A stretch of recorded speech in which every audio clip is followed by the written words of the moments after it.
Welcome to mySci Unit 8, Putting on a Show with Light and Sound. In Lesson 4, students will answer the question, how do we hear sound? Students will figure out that sound makes materials vibrate. They'll apply this to figure out how the brain and ear work together to process sound. In the Engage portion of this lesson, you'll start off by reminding students about what they learned in the previous lesson. You'll talk about how forces are used to create vibrations and how vibrations can be used to create sound. After reviewing, ask students, how do we hear sound? You'll then have students draw a picture of how sound moves from an object to their ear. Students will draw what they predict sound looks like when it goes from an object to our ears on the Drawing Sound to Ears student journal page. Remind students to use the scientific drawing rubric as they complete this drawing. Give students time to practice communicating their drawing in groups of 4 and have them share their ideas of how they think sound travels from an object to their ears. In the Explore part of this lesson, you'll pose the question, how do ears detect sound vibrations? Have students turn and talk to discuss this question, then gather everyone to show students the Eardrum Model. To complete the Eardrum Model demonstration, you'll need the following materials found in your mySci kit. You will find a plastic container, a tuning fork, a packet of salt or sugar, and a latex glove. If any of your students are allergic to latex, you can substitute saran wrap instead of the latex glove. You're going to stretch the latex glove over the plastic container.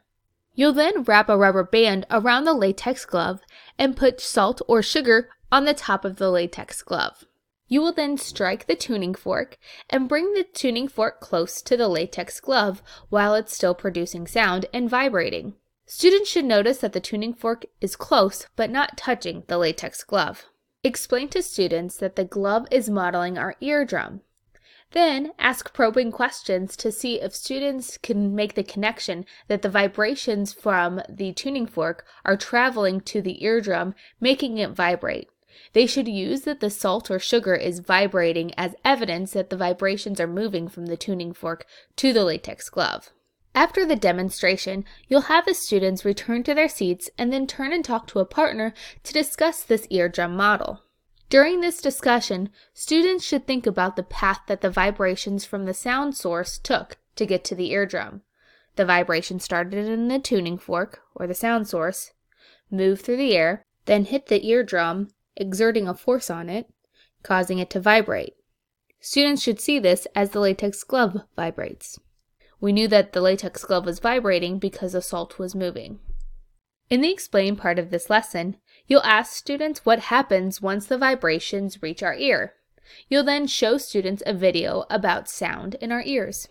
After the video, debrief with students about how the sound travels through our ear, how the outer, middle, and inner ear work together to send sound to our brain so our brain can process any information we hear. Students will then complete the How We Hear model by tracing the path that sound takes from an object to our brain. Encourage students to use the word bank to label this model. Explain to students by adding labels, they're actually increasing the quality of the scientific drawing. In the Elaborate portion of this lesson, you will read the book, Too Much Noise. You will find a read aloud guide in the teacher pages to help you ask probing questions as you read the book to students. You'll read this book through twice. In the second time around, you'll have the students make the noises found in the book as you read. After reading the book, you'll show students a video about how to care for their ears.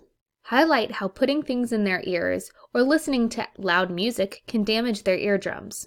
Connect this conversation back to the eardrum model. Ask students why it's important that they protect their eardrums. In the Evaluate portion of this lesson, students will answer the question, how do sound vibrations get to our brain?